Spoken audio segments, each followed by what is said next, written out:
যে এমন একটি রাত, যে রাত হাজার মাসের থেকে আরো দামি, এমন একটি মাস তোমাদের সামনে আসতে যাচ্ছে। সুবহানাল্লাহ বলেন।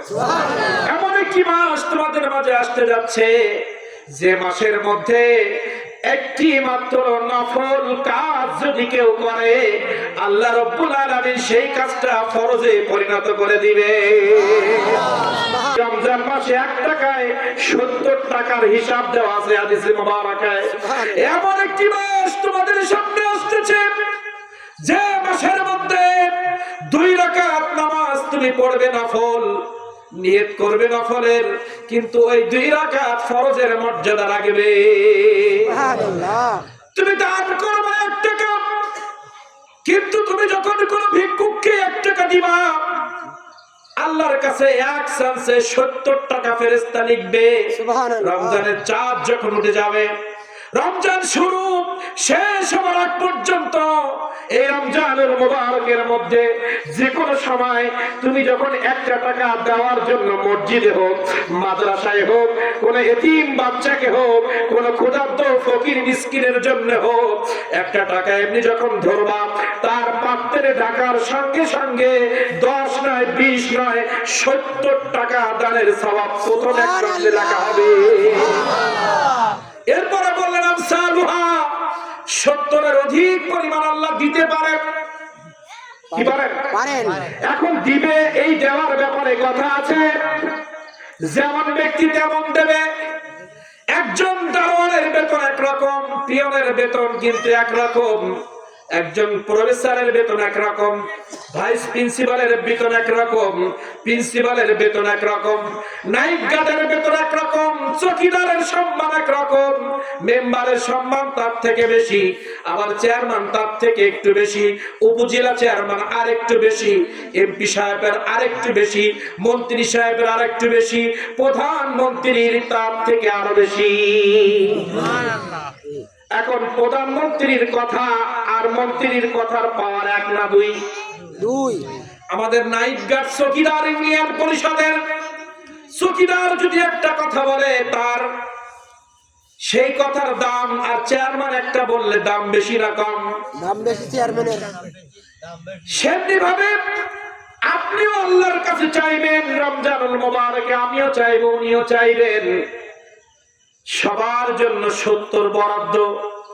কিন্তু চৌকিদার যেমন তার কথা, চৌকিদার থেকে চেয়ারম্যানের কথা একটু সমাজে দাম বেশি, তেমনি ভাবে আমাদের ভিতরে 3 কোয়ালিটির মানুষ আছে।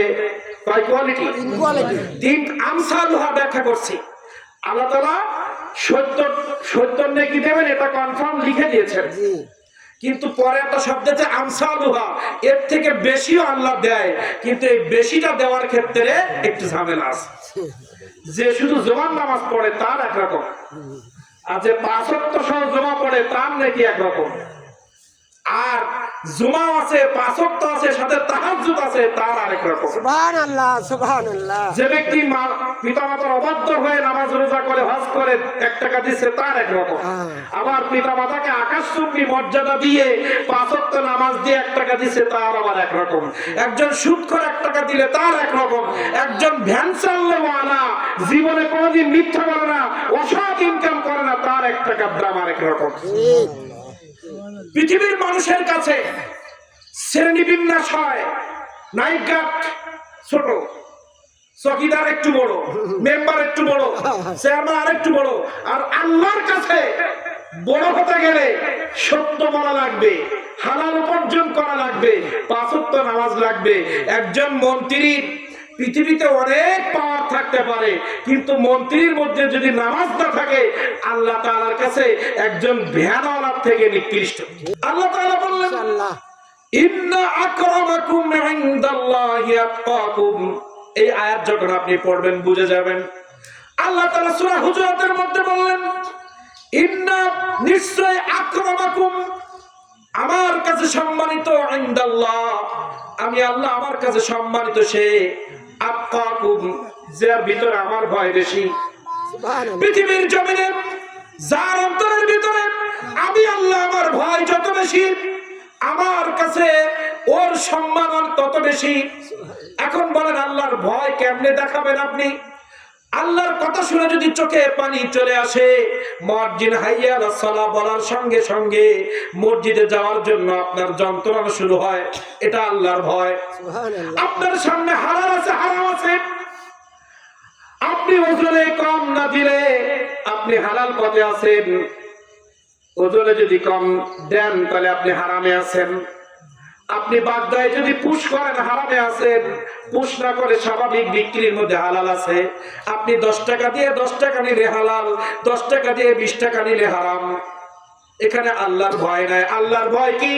আমার নবীজি বললেন লা তুদরিকুল আবসার ওয়া হুয়া ইউদরিকুল আবসার। আল্লাহর ভয় সাহাবীদেরকে শিখিয়েছেন।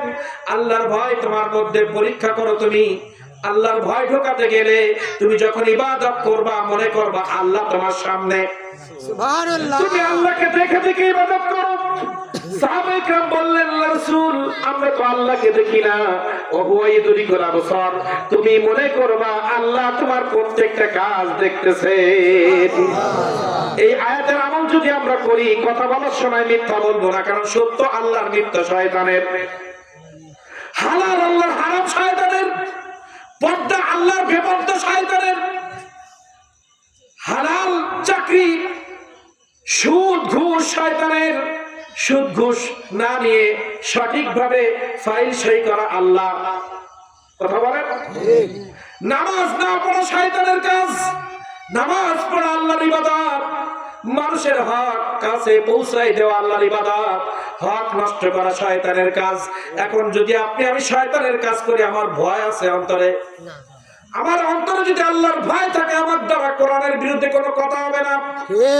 আমার অন্তরের ভিতরে যদি আল্লাহর ভয় থাকে, আমার জীবন চলে যাবে, কিন্তু আমার চোখের দ্বারা, জবানের দ্বারা, লজ্জাস্থানের দ্বারা, আমার দৃষ্টির দ্বারা, আমার লেখনির দ্বারা কখনো কোরআন হাদিসের বিরোধী কোনো বক্তব্য আসবে না, কোনো লেখনী আসবে না, কোনো কাজ আমার দ্বারা হবে না। তাহলে আল্লাহ আমার রাসূলের পক্ষে যখন আমি থাকবো, বুঝতে হবে আমার মধ্যে আল্লাহর ভয় আছে। এখন এই ভয়টা যদি একজন ইজি বাইক চালানো হয়, দিন আনে দিন খায় এমন একজন ব্যক্তির ভিতরে যদি এই গুণগুলো থাকে, বাড়ি ঘর ভালো না, সমাজের কেউ তোকে চেনে না, সমাজের কেউ তোকে চেনে না, বাড়িটা গাছের নিচে, টিনের চাল, খোলার চাল, গোলপাতার ঘর, এই ঘরের মধ্যে একজন মানুষ বাস করে, জীবনে মিথ্যা বলে না, অন্যের সম্পদ ফাঁকি দেয় না, আত্মীয়দের সাথে খারাপ ব্যবহার করে না, নামাজ কাজা করে না, মিথ্যা বলে না। আর একজন এমপি সাহেব অন্যের সম্পদ ফাঁকি দেয়, মিথ্যা বলে, নামাজ পড়ে না, আল্লাহর শুকরিয়া করে না। পৃথিবীর মানুষ তাকে অনেক মর্যাদা দিলেও আল্লাহর কাছে ডাস্টবিনের ময়লার থেকে নিকৃষ্ট। আর যে গোলপাতার ঘরের মধ্যে আছে, ও যদি আল্লাহকে খুশি করতে পারে, আল্লাহ তাআলা বললেন ইন্না আকরামাকুম ইনদাল্লাহি আতকাকুম।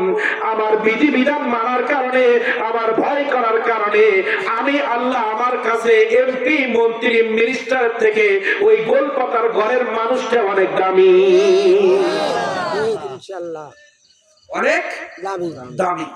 এখন দুনিয়ায় আমরা দামি যাচাই করি, যার টাকা আছে সে ভালো, যার ক্ষমতা আছে তার আমরা সালাম দিই। কিন্তু আল্লাহর কাছে সম্মানী সে যে আল্লাহর ভয় নিয়ে দুনিয়ায় চলে, কোনো অন্যায় কাজ করে না। কিন্তু আমাদের দুনিয়ার মানুষকে সম্মান ভিন্ন কায়দায় দিচ্ছি আমরা।